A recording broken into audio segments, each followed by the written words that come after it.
back to the Everything is a Primary Source podcast, and I'm being joined today by Jeremy, who you've heard before on the show many times before, coming from the Bigger Than the Game podcast. But today he's with his co-host of the Pop Culture 5 podcast. This is Thomas. And gentlemen, welcome to Everything is a Primary Source. Welcome back, Jeremy. And Thomas, welcome for the first time. Yeah, thank you, Eric.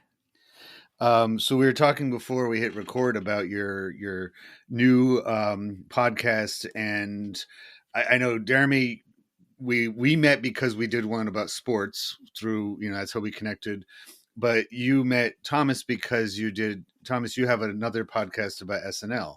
Yeah. So I co-host the SNL Hall of Fame podcast. So the conceit is we have different nominees and different categories for basically the SNL Hall of Fame that we created, that my co-host Jamie Dew created.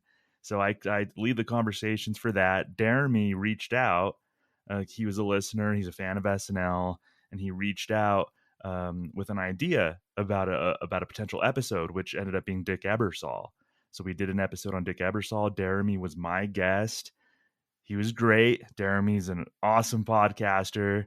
I like to say when he reached out, I did vet him. I listened to Bigger Than the Game just to kind of get Jeremy's vibe and see. And so when he was a guest on SNL Hall of Fame, we just really clicked. We had like a really nice rapport in the show. It went really smoothly. And then we just kind of started talking. Both of us wanted to venture out to talk general pop culture.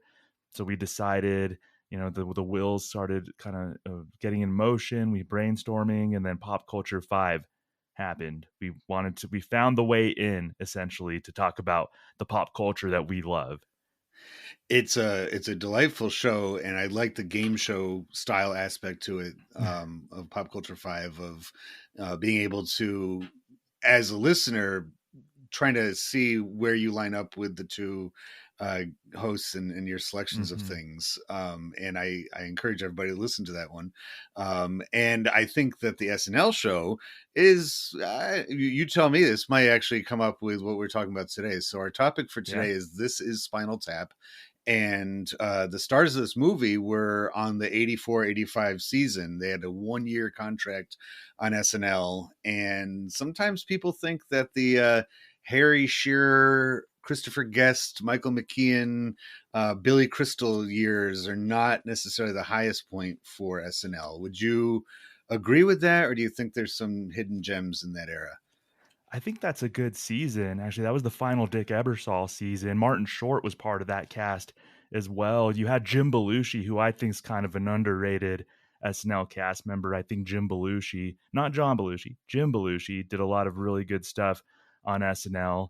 But I think that was a pretty good season, but maybe lost steam there toward the end. If you read Martin Short's bio, he admits that it sort of lost steam at the end. I think Martin Short was like, yeah, I did a few shows and then I realized that I had to do more and kind of lost steam. But there was a lot of gems in that. Synchronized Swimming is a very well-known sketch with Christopher Guest and Martin Short. Harry Shearer, that was actually a second stint on SNL. He was at the tail end of the original series. So what do you think, Jeremy, that the Martin Short, Billy Crystal, Christopher Guest season? What do you think of that one? I think I agree with you. It's a very strong season. I think because Dick Ebersol, he called that his Steinbrenner year, where he just went out and got established stars. People kind of scoff at it because I think a big part of SNL is we get to see these stars on the up and up, and we like kind of feel like we discovered them. We knew them before they were these big comedic superstars. And for that year, these guys had already done things. Billy Crystal had already been on Soap. Like you said, Harry Shearer had been on before. These guys were kind of known, so it kind of takes away that discovery. But I think for that 1 year, it's one of the better seasons in SNL history. And we also saw Julia Louis-Dreyfus in that Yeah. season too, so we saw an up-and-comer that season. We're talking like 7 years of SNL by the time the 84 season comes around, right? It's like, this was season, I want to say 10th? season 10. Okay, Yeah. so they've been at it, and I wonder if they were trying to do inventive things too by taking some veterans of comedy and saying, all right, how would you do with live, sometimes quasi improvisational style humor, sketch comedy versus a scripted program? Like, let's see how you do with this. and of course they went back to the original style of SNL, but that it was I suppose 84. Yeah, that was a lot of trying new things, and that matches up in SNL. It matches up in This Is Spinal Tap. So let's dive into it.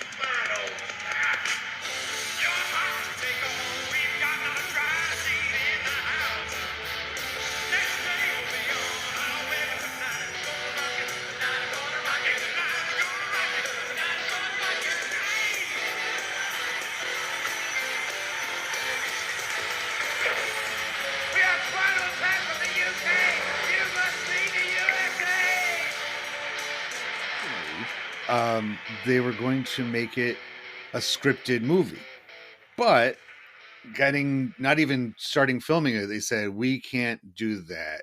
The strength of this movie, it was almost 100% improvised. I mean, could you imagine doing that? The genius of the cast, but also the genius of Rob Reiner, and really this being like his directorial debut. And we know how great of a director Rob Reiner has become, but just kind of knowing that the genius of it is like that initial reaction. This movie is just great for the reactions from people. Like the lines are great, but then keeping that camera on, like who's in the scene, who's in the frame, and just watching their reactions. And Eric, I we rewatched this. I've seen it before, but getting ready for this week's episode with you, I rewatched it again, and just how amazing it looks. Like it's just for in the early '80s, it still just holds up on how great of a documentary it looks like. And I understand now why so many people were confused, thinking like, "Oh, this is a real band," because it just looks Mhm. amazing. Yeah. And it's kind of funny too, because the studio really wanted a scripted, because that's what they were used to. They were used to a scripted sort of narrative. So they actually gave the principal players, I think, each like $10,000 or something like that. So the studio gave them a lump sum of money at the beginning to go write a script. But what happened was they actually filmed a 20-minute short, and then as a proof of concept for the studio, saying this is going to work. I don't even know if they told the studio that it was improv until the studio gave them feedback and they liked it. And I was like, okay, well, we did it improv. So, and then they kept a lot of the same beats, so some of the same lines that they kind of reused, but it was a 20-minute short, which you can find, and it's really well done. So that's how it was made. But I think the principal players were like, this will be fun if it's improv. We have the skills. That's our skill set. We have the background. Let's try it this way. So that's what I find fascinating. Right there is like they kind of went against what the studio wanted and did this proof of concept, this 20-minute proof of concept first.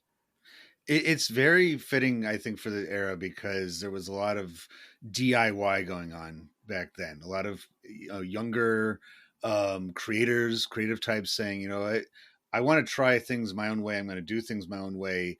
And thankfully, having people willing to take the risk on it. So Norman Lear put up a lot of money for This Is Spinal Tap, and he liked the idea. And I think that's pretty fitting for him because with his track record in television, he was all about realism, right? All in the Family was his, the Jeffersons, and other programs. He made 70s TV basically by being like a reflection in a mirror, and so it totally makes sense that he would understand the ultimate in parody, which is paper thin difference from reality to what we see. And so it's like that can only happen if you have this inventive new way of making a film of like, all right, we're going to know the beginning and end of the scene, we know like how we have to move the story along, but we're going to use these talents of these not only funny comedians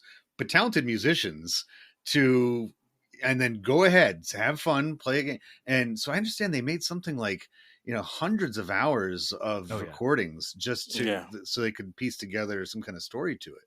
Well, to your point on Norman Lear, the connection, Rob Reiner was on All in the Yeah. Family, played Mike Stivic. And Rob Reiner was looking for someone to put up money to help back this. And because he kind of wanted to do this on his own, he didn't want to ask Norman Lear. And they have a close relationship, but because of, like you said, Eric, like how different this was, no one wanted to back this. So then it became like he went to Norman Lear, and to Norman's credit, the late great Norman Lear, he said, "I trust you, I believe in you," and he wound up putting up that money. So it takes that kind of sponsorship, and like you said, from someone who was a revolutionary and someone who thought outside the box to believe in these guys to have this as Spinal Tap, go into production. It's funny to me that given how progressive and forward thinking and visionary this movie was, the subject matter is a washed up, tired, old band that can't seem to decide what their next step should be, and how their creative vision is going to, they're just like relying on the previous 10 years for hope that somebody's going to remember them in the future. And so it's just so funny that they made it that way. I think Hmm. that's hilarious. And that kind of brings us to the next question is, what material is this made from? And so Spinal Tap, first of all, I got to say, in fake band names in TV and movies, it's probably one of the better ones.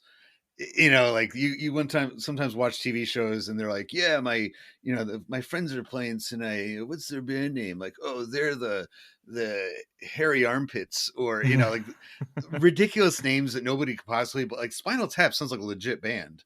And in some Yeah. ways they kind of were, because Michael McKean and um Christopher Guest, and I think Shearer was part of that too, had done a sketch comedy show where they performed as this fake British hard rock band called Spinal Tap. And so there's something. They didn't invent the group just for the movie. But just in general, where do you think that they were getting a lot of their motifs from when it came to that rock star kind of persona? Think well first of I think Christopher Guest, I love this. He shared he got the inspiration of this whole kind of band dynamic and this band. So Christopher Guest was at a hotel. He said back in the early 70s, like in 1974, he saw an English band checking into the hotel, and he witnessed a conversation between one of the band members and their manager. And the band member said that he didn't know where his bass was. He's like, I lost my bass. And the manager said, "Where is it? You lost your bass?" He's like, "I must have left it at the airport." So Christopher Guest said he was witnessing this ridiculous conversation about this bass player from this band leaving his bass at the airport. And he said the conversation went on for like 15 minutes. So like that's like the kernel, and that's all you need. Like is a comedian. That's like the kernel of the idea. And then they're taking inspiration from like Led Zeppelin, I think was maybe a big inspiration in the 70s. The Stonehenge thing happened to a certain extent. I think it happened in reverse with Black Sabbath, with Ozzy. They had a Stonehenge that was too big and they couldn't fit it. But I think that may have happened. That might have been just a coincidence. But I know Led Zeppelin was a big inspiration. It was kind of just a amalgamation of just all these bands. That's why it felt so personal to all these bands, because some of them were convinced, oh, they're making fun of us. Like, well, in a way they are. Maybe not specifically you, but like the idea of you and your band and some of the ridiculous things. So I think it's, you could say Led Zeppelin, you could say this random English band that Christopher Guest saw, but I just think the culture in general was just ripe for that in the 70s. And there were some rock documentaries like the "Don't Look Back," Mhm. the Last Yep. Waltz. "Don't Look Back" about Bob Dylan, "The Last Waltz" about the band. So like there were some rock documentaries that had come out, and I think they're pretty good, honestly. Like looking back on them, but I think that's also like a little bit of that influence of how it was made. Of like we've seen kind of the template of these rock documentaries, so we can use that to what Thomas said, like that reputation of what like rock and roll is, and the Who, and all those groups like just creating havoc on tour. We can kind of use that stereotype, or if it is a stereotype back Yeah. then, and kind of just play with it. Well, and And I that's think, whenever I listen to Spinal Tap, 'cause I have the soundtrack, which is also an album, from, and I've listened to it before, and it's hard to put a finger on exactly either the band or the genre that they're really like needling throughout it, but I guess the closest would be, because you think about groups like The Who, which started in the mid 60s, and by the 80s, they're still making music, but it sounds tremendously different from what they were doing in the 60s. And then even more so Led Zeppelin with, the Yardbirds is like the Thamesmen.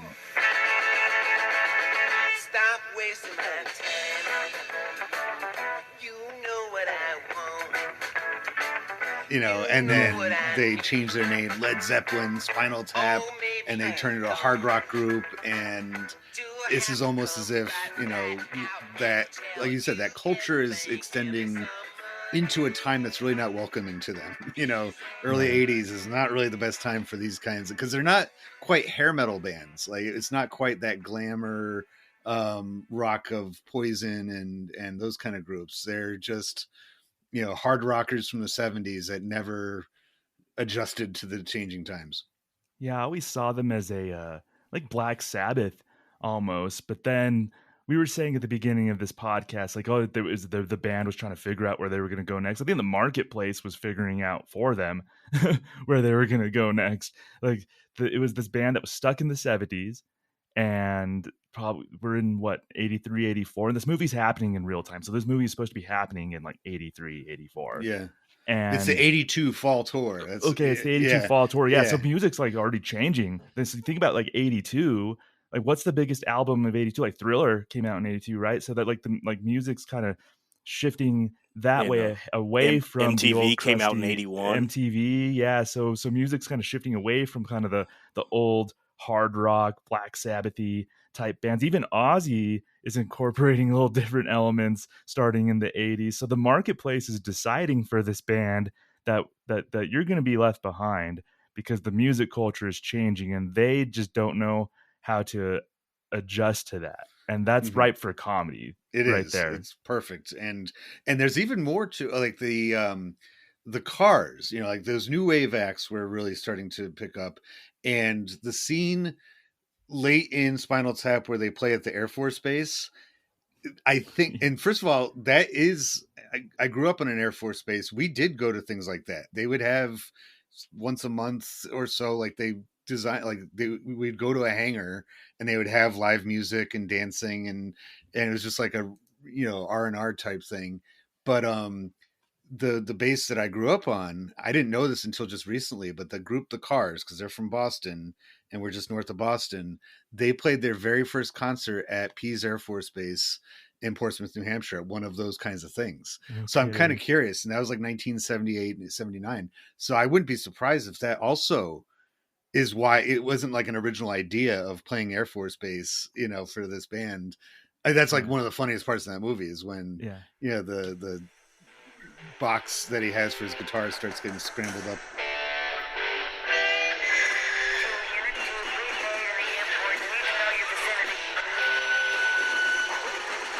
I have to ask you guys, what do you think about the introduction with Rob Reiner as Marty DeBurgi doing the introduction? Because they don't do that for any of the other mockumentaries. Best in Mhm. Show, A Mighty Wind, which also has Spinal Tap in it as the folksman, and Waiting for Guffman. They don't start it off with, "Hi, I'm the director of this movie you're about to watch, and I'm calling it a rockumentary." I mean, do you think was that necessary to do just to introduce the style of filmmaking, or would it have been as strong if they just launched right into this is Spinal Tap? Uh, for me, I think I see where you're coming from, and I think it would have been interesting if they just would have went into it. But I loved it. I think Rob Reiner sets the tone, and how he does it, it's hilarious. Like like that straight face, but even how he compliments like the band, just kind of cracks me up. I forget. He said they brought intensity, like power, and um, I forget the third thing. It was like being prompt or Oh yeah, yeah. punctuality. Punctuality, yeah. Punctuality. Punctuality and like that kind of humor, like where if you're watching it, it kind of hits you. You're like, huh? And you kind of like catch up to the joke later.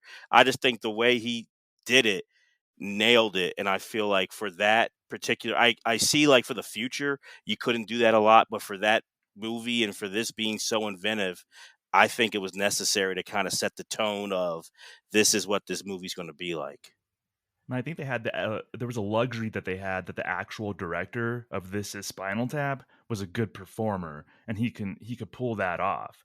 And so like might as well. I think that's a really funny meta kind of thing to have the director of This Is Spinal Tap play Marty, the director of this documentary about Spinal Tap. So we get into a fun meta thing right away. I think it was a nod too to possibly like Marty Scorsese All of from them. yeah, like the from the Last Waltz. I think Rob Reiner even said like he noticed that Marty Scorsese kind of put himself into the Last Waltz a little bit, so that kind of gave him the idea to maybe I should put myself more into this documentary, into this movie. But the fact that Rob Reiner's such a capable performer, I think it works. I think the movie would have worked anyway, but it's just a nice, like, perfect cherry on top for me to see Rob Reiner do that.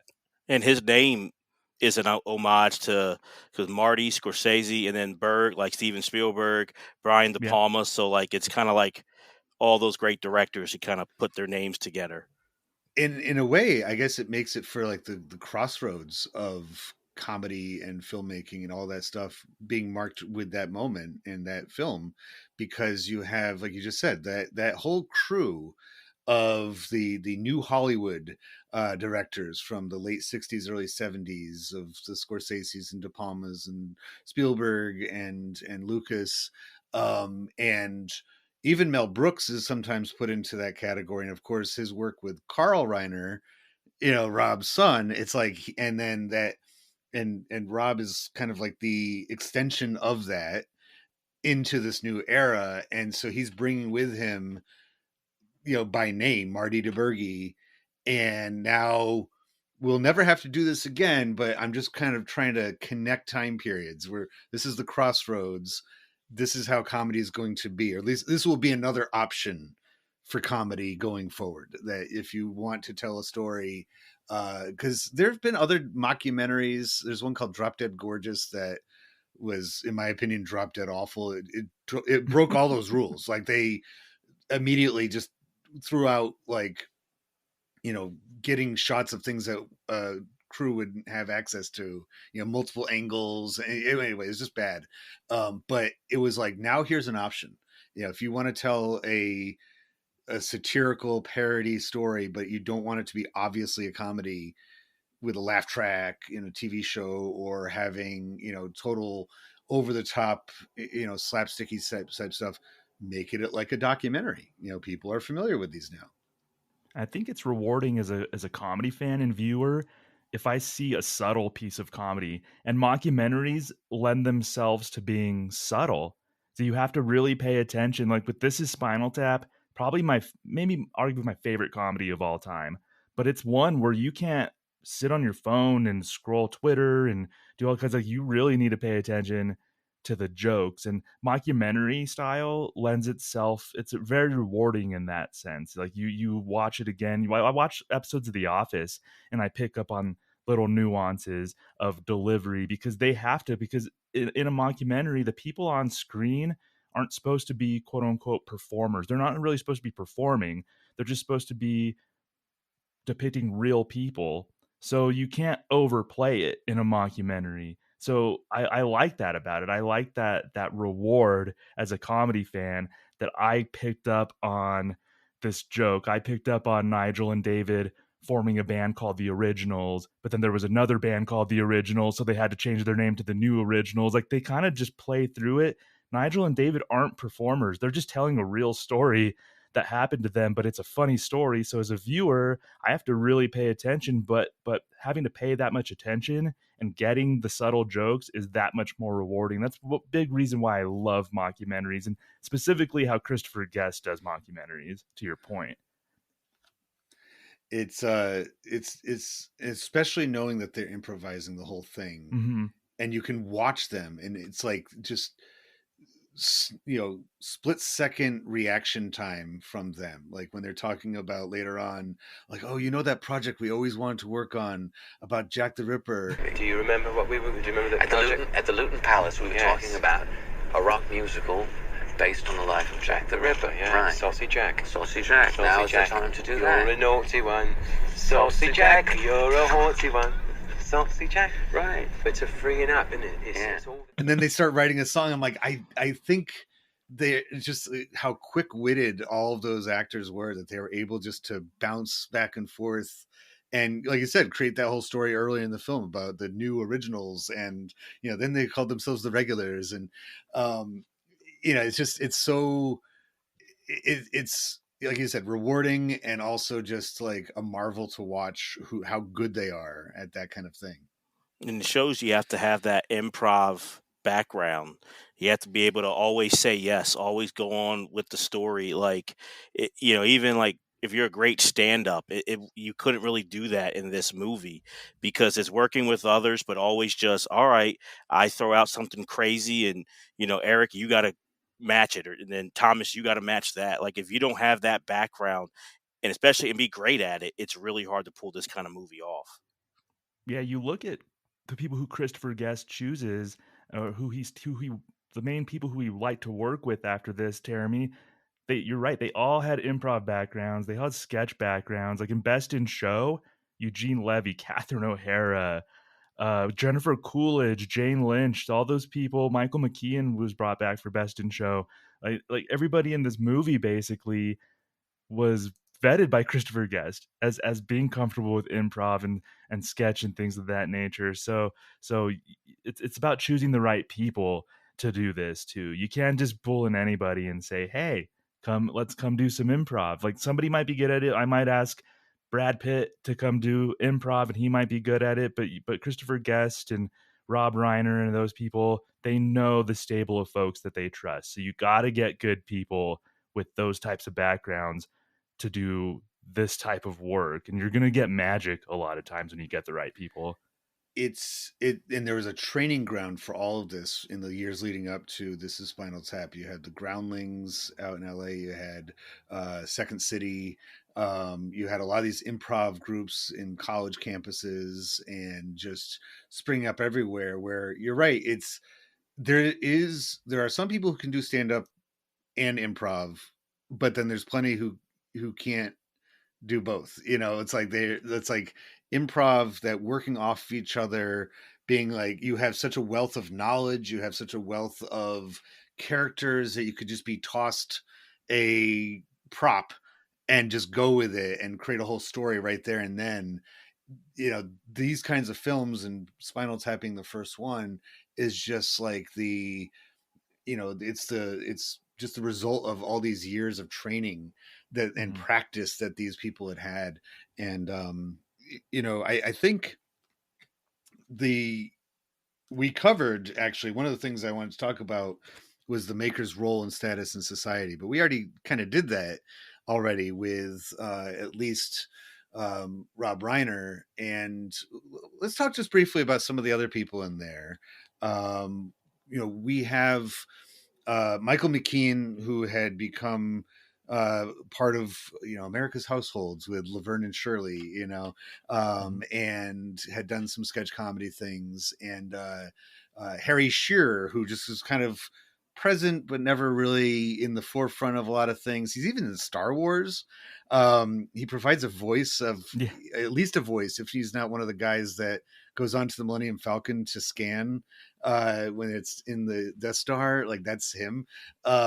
And Christopher Guest, which out of all of them, he's the only one that's in the House of Lords in Great Britain. Like, he's a baron. And so it's like, but either they themselves or guys like that, in that era, where would you put them on kind of like status in show business? Gosh, well, by 1984, I think they were in the comedy world, seemed like they were in that middle ground because none of them were Steve Martin. So I'd say 84, you had Steve Martin, Chevy Chase, were probably like the kings of comedy, maybe around that time. I'm sure I'm forgetting something. Bill Murray. Bill Murray, absolutely. Yeah. So those were the guys, Dan Aykroyd. So none of them were on that level, but they were in that middle ground where those guys, Chevy Chase, Bill Murray, they knew about Christopher Guest, they knew about Harry Shearer, so they were respected by the upper echelon. I would be remiss if I didn't mention National Lampoon as another training ground. So Christopher Guest was part of like the National Lampoon Radio Hour that birthed damn near half the original cast of SNL came from like that National Lampoon Radio Hour. So Christopher Guest in particular was known for his sketch and improv chops back at National Lampoon. Tony Hendra, who played Ian in the movie, was one of the original writers when the National Lampoon was founded by Doug Kenny and them. Tony Hendra was one of the original writers. He became an editor the second year that the National Lampoon existed. So he was another one who was not known in the general consciousness, but the main players in comedy knew Tony Hendra. They knew Christopher Guest, and because they came from a place like National Lampoon where you had to be witty and clever, and people like Steve Martin and Chevy Chase and Bill Murray respected people like Christopher Guest and Tony Hendra and Harry Shearer. So I would say that they were like in that comfortable middle ground of respectability, but not stardom around that time. And for me, I agree with Thomas, and I think it's by choice that Steve Martin, Chevy Chase, Bill Murray, they chased movie stardom and being in the system.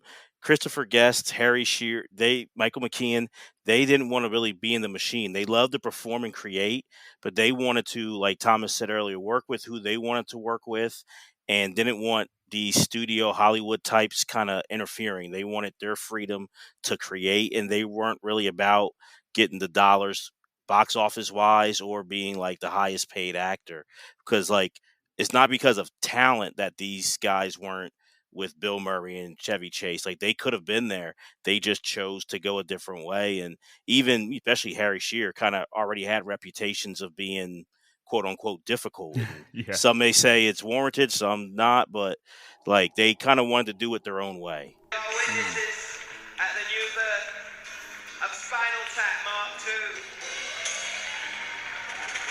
Hope you enjoy our new direction. It's a show busy type movie, and I love those. To the record, I like behind the scenes type stuff. One of my favorite movies of all time is That Thing You Do, which shows a band, kind of come together and then, rapid rise to stardom, and you get to see, backstage, you get to see before the show and after the show and stuff like that. Do you think that the music industry itself was one of the target audiences of This Is Spinal Tap? I think it was meant to be funny, like, but the music industry didn't think it was funny because it kind of hit too close to home. But I think it was meant to like be laughed at. I think it was intended for them to be a part of it and laugh at it, but because of how well it was done and how close to home it hit, a lot of people were like, they didn't find it funny. A lot of like great like rock bands were like, it wasn't funny to them because, as we've been saying, a lot of these stories are kind of based on some truth to somebody. So it was intended, I believe, but it didn't wind up not being intended for them. Yeah, I think part of the draw was that if you're into music, if you're into rock music, then I think you'll enjoy this. If you're into documentaries even, then I think you'll enjoy this. So I think that was probably part of the hook. They're probably picturing like, music fans would probably be interested in something like this, especially if somebody enjoyed like The Last Waltz or something like that. They might be a target audience. But I think the sensibility of the movie was intended maybe more so for somebody who would go read the National Lampoon magazine or watch the early days of SNL. I think it was the sensibility of it is intended for those comedy nerds that maybe have more like highbrow, sophisticated comedy sensibilities. But part of probably part of the marketing of the movie was, hey, if you like music and documentaries, this could be something that you want to see. So that was part of like, I think the genius of the material was that it was wrapped a certain way to draw a lot of people in, and it was rewarding for a lot of different reasons. Yeah, I think a music fan would really appreciate it because Mm-hmm. it's like, yeah, that's the reason I leave bands like this behind, is because they're awful on and off the stage. Like they're just, tired and boring. And I remember reading a interview with Glenn Danzig, actually, of the Misfits and Danzig and, all these other groups. But, that movie came out while he was in the Misfits. And he said, I went and saw Spinal Tap. This is Spinal Tap. And especially the part where they get lost backstage. He's like, that was my band. He's like, I'm looking at my guys in this, and he's like, that was the moment that I realized that other people realized the dysfunction of those kinds of groups. He's like, that's when he decided he had to move on I from the love the Misfits. visual of the Misfits in particular, Yeah. getting lost backstage with their just these muscly guys with makeup Zombie, and like, just yeah. zombie makeup and running around and like getting lost. Like that is the Misfits in particular getting lost is a really fun visual.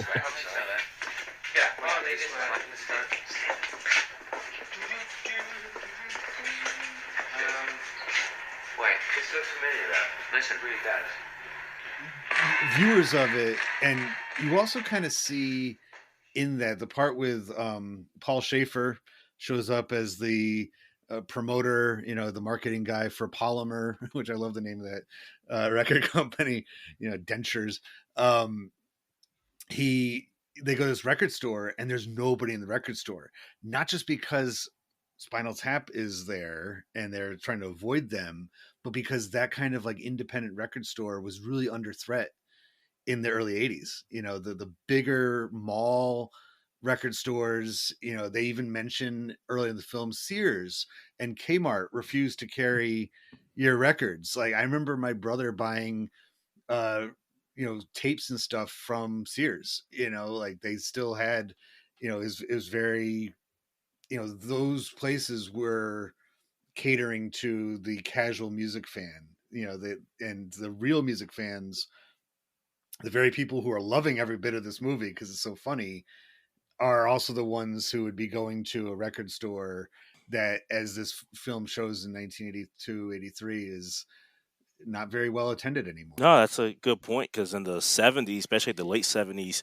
the music industry starts to take a downward spiral and it's not booming as much. So that's why those record stores are going away. And then with MTV coming of age and, Michael Jackson and Thriller and all those things, it's taking a boom, but we're going into that visual kind of way and we're trying to get that that consumer who would watch MTV and would buy those records. So that's where it is. Like they're going to those, a Sears or a Kmart or a Walmart to try to get those Like records. ultra commercialized, and where other forms of media were on the flip side of that, like comic book stores. That's when they were first coming up, because for a while the only place you get your comics would be like drugstores and grocery stores at the checkout counter. But in 83, 84, there's actual independent comic book stores opening up, and that's where kids are flocking to get like expert opinion, like here's what you should. And same thing with like video stores and stuff like that, which is also part of the story of where Spinal Tap got a cult following. Is didn't do great in the theater, but it's perfect for VHS world. These are a new direction. A new idea for new the stage look of the band, fashioned after the Signs of the Zodiac. We needed a new presentation. This is a look for Viv. He's a Libra. There's the sort of the yin yang Yin and the sort yang. of look. This is Nigel. He's Capricorn. Sort of a goat look. Giving you a little bit. This is a joke. This is a joke. Do you think it was made in that time as a way just to kind of recognize how rapidly pop music was changing in 84? Yeah, I'm surprised that we've gone this long. And correct me if I'm wrong. I don't know if any of us, the three of us, have said the word satire once in this podcast. But that, I mean, it's a satire of the music industry. It's a satire of bands from around that time. I mean, I think that's you're right in asking that question, Eric. I think that's a lot of the reason why they made it, is to just poke fun a little bit at the changing times, at the types of bands that just will not evolve for better or worse, at the music industry, at the A&R people, who are the ones telling them, like, Sears and Kmart are boycotting the album, and we have an idea. Look at this album cover; it's all black. And uh, so I think it's just a wonderful satire, and I think that's by design. I think they may have been looking at the shift in music and everything like that, and it was just in capable hands to do a satire. But I think that is a big reason probably why they made this, is because they just saw something glaring in something that they love, because these are all music fans. So they probably saw something glaring in music, something that they love, and say this is ripe for satire, and we're capable, and so we know how to satirize this. No, I think that's a great point. I think you're right that it was satire, and it, to me, a lot of, not all, but a lot of great comedy is reflecting, showing what's happening at this time. And I think that's what, if you look throughout the history of comedy, that's what it's doing. Whether you're on stage as a stand-up comic, or a comedy album, or TV, movies, whatever the case, it's showing what's going on. And this movie is a great time capsule of showing where the music industry was kind of transforming in the early 80s. What I love about this is, same with The Simpsons or SNL, when they're really great, you can look, when SNL does a great political sketch, it's like it's poking fun at both sides. So a Republican thinks, yeah, they got the Democrats, Democrat think they got the Republican. The Simpsons do that well, as in my opinion. And this movie does it where, if I'm a band in the early 80s, like a younger up and coming band, I can be like, oh, they're making fun of those older bands from back in the day. If I'm an older band, I could be like, oh yeah, they're making fun of these newer bands. And then you can also say, yeah, they're making fun of these executives and how they don't know anything and they're trying to change it and all that stuff. You can really look at all sides, that they're really doing a great job of doing that satire. We had to apologise for him with our set. That's right. People were still booing him, and we were it's hard. It's all hard. Yep, we got our rows. It's a big, fat sweets. What? Have you seen Duke Fame's current album? Yes. Have you seen the cover? The last question I want to bring up is, where was it made and what locations are associated with it? And so I didn't know this until just now. Just I was looking it up. The whole thing was filmed in LA, Greater Los Angeles, and I was actually paying close attention to the limousine scene to see if the background gave it away as not New York. Because you have Bruno Kirby driving the limo, and he's talking about Frank, and it's going on, ultimate New York stuff. But then I'm like, and for the longest time, because of that, I'm like, oh, they're driving through Manhattan. But then I looked in the background, I'm like, they carefully drove in places with not a lot of palm trees. But if you actually look in the back, you can tell it's not New York. It's it's not. But what do you at what part would you give each of the cities that they go to having almost like a role in the movie? Because they hit some pretty important music locations, don't they? Well, I think it was deliberate that they're starting to play places like Chapel Hill, Yeah. North Carolina. So you see like the size of the cities, or where they're getting canceled. So I think Boston, they got canceled. So they're getting canceled in these small city or these big cities like Boston. Not a very big And college they town. reference No. yeah.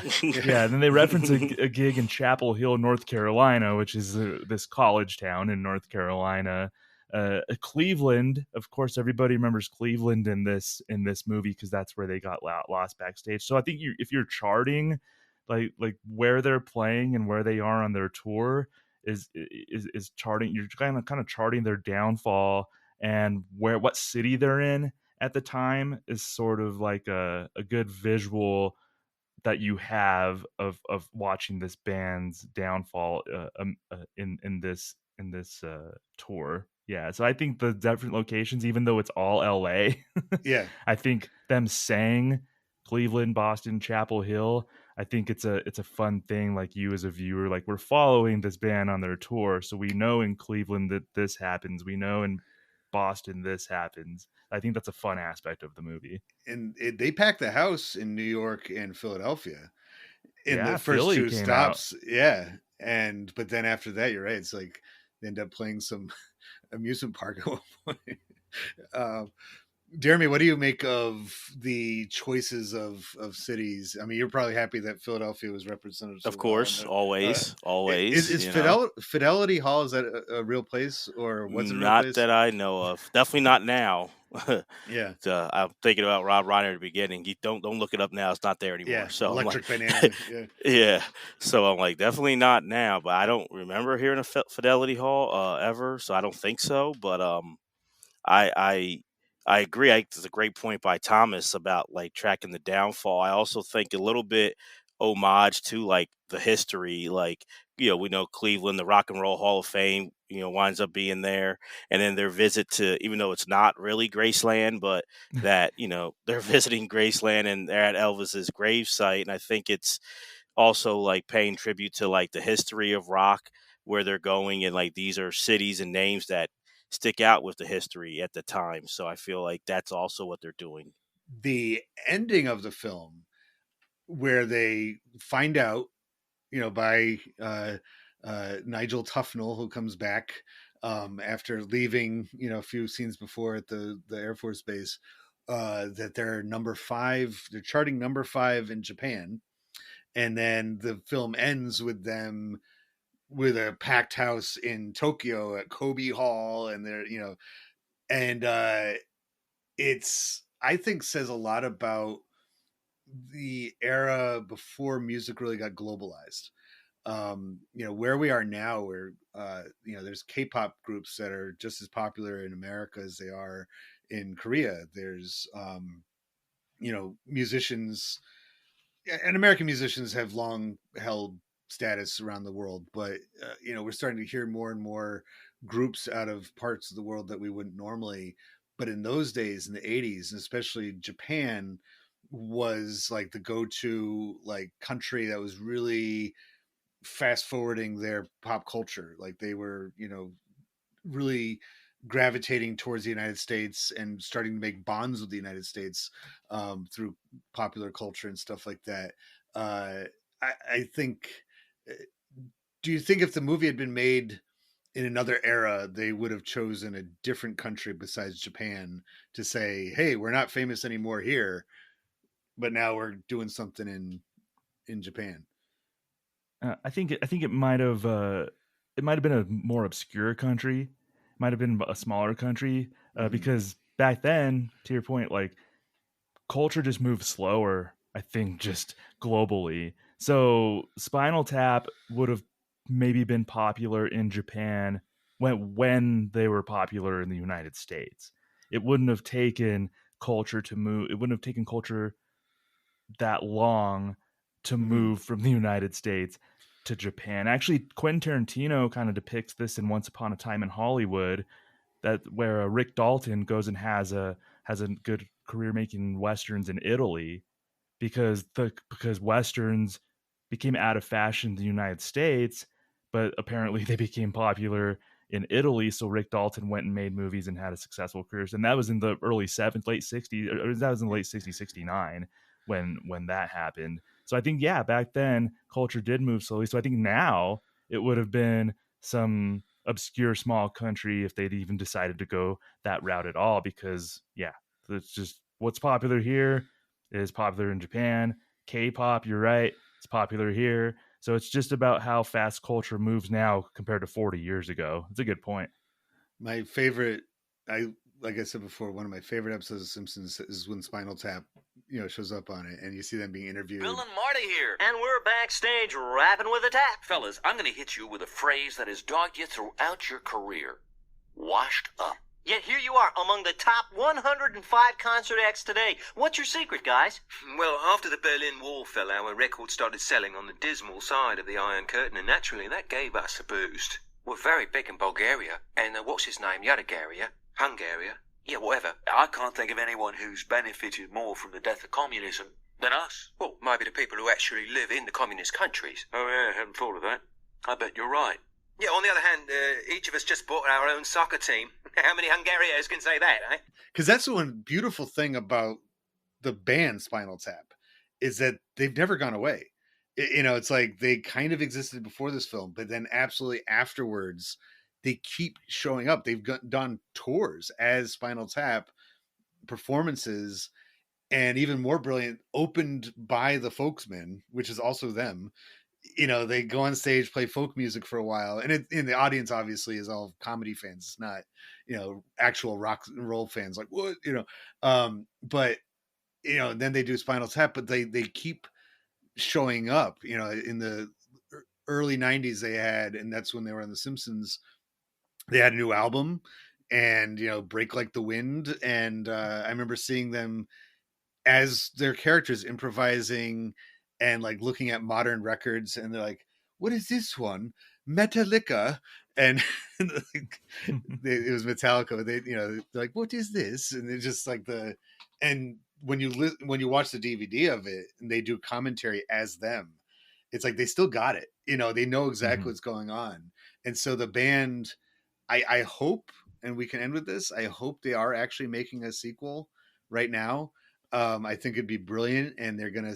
I guarantee you, it's gonna be fun. Now, actually, this would be perfect. Maybe not 5, but between the two of you, what are some top music related trends that would definitely show up in a Spinal Tap 2?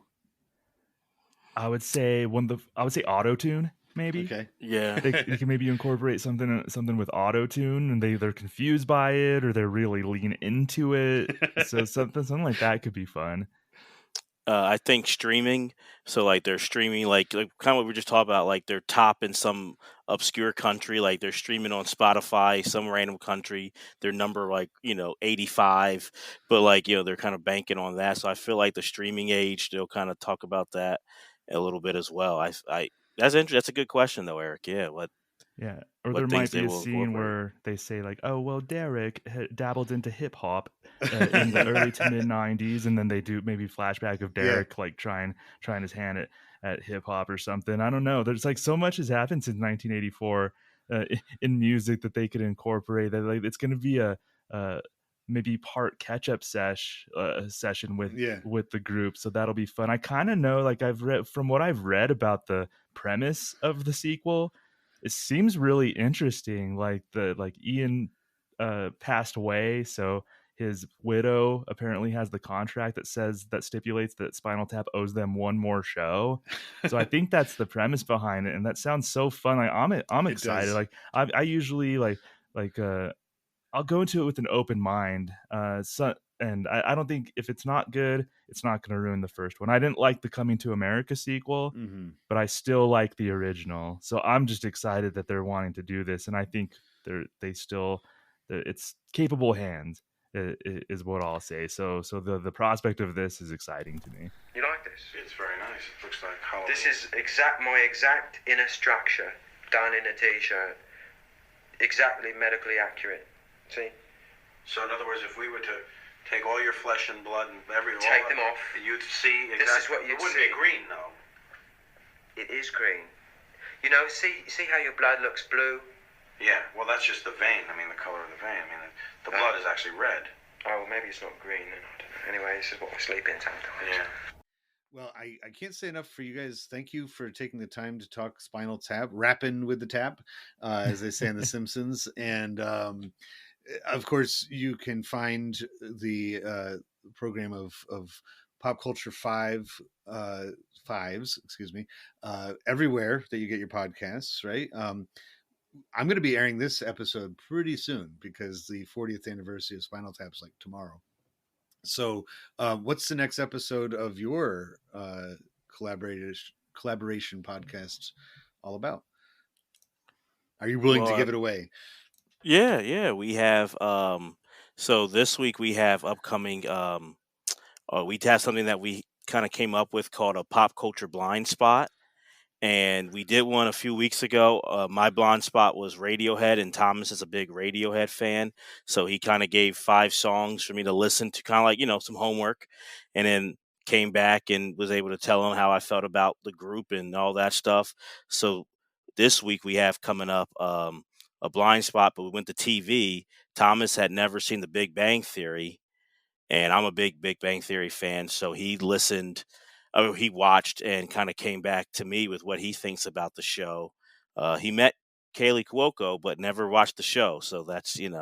But it was fun to do that, and we just had our first guest on last week's episode, Erin Carlson, a great writer, and she came on to talk about essential romantic comedy movies. So it's been a lot of fun and just great episodes, and we have our back catalog for people who want to catch up, and we talk about all things pop culture and essential pop culture. So please listen.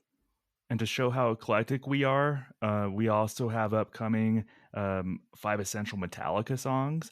So we went a little bit metal and talked about essential Metallica songs. And then we did a very meta episode, 5 Essential Podcasts. So we did a podcast about podcasts. So that was a fun one. That was a really interesting exercise for me and Jeremy. Absolutely. That is a good one. And especially in the media form, as we're all demonstrating right now, that has so many moving parts and constantly people flowing into each other and stuff like that, and into each other's shows and cross-referencing. And Eric, real quick, I'll say it on air. We want you to come on. So, you have time to think about it, but think about something you want to talk about, 5 essentials, and you get to come on Pop Culture 5 and, I'm secretly, I was hoping that we would end like that, because I was like, I want to get on your show. I was like, I missed the Seinfeld one. That was a great one. I love that. But I'll definitely brainstorm some ideas and send it along, because I love the setup that you have. I love the way that you do it. I think it's such a clever way of covering pop culture, and just kind of allowing listeners to recognize that they're not the only ones who see it in a similar way. So thank you guys. I appreciate it. And I appreciate all of you listening to the EPS podcast, where everything, including This is Spinal Tap, is a primary source. Thanks again. Please rate and follow this podcast wherever you are listening to it right now, and share with everyone you know. You can follow the Everything is a Primary Source podcast on social media, including YouTube and especially Instagram. Show notes, which expound on each episode, and essays about history and pop culture, can be found on Substack. The hub for all of these things is everything-history.com. Thank you for listening to the EPS podcast, where everything is a primary source. These go to 11.